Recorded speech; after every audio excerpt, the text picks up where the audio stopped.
Burada prinsipal yanaşma fərqi ondadır ki, siz düz edirsiniz, hamısı düzdürüz.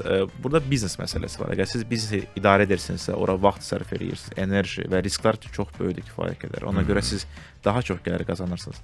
Amma hansısa bir qiymətli kağız alanda orada risklər adətən çox aşağı olur və siz onu alırsınız və salam. Yəni ki, heç nə düşünmək lazımdır. O artıq öz-özünə işləyir orada. Və investisiya... Daha doğrusu sizin pulunuz orada qalır.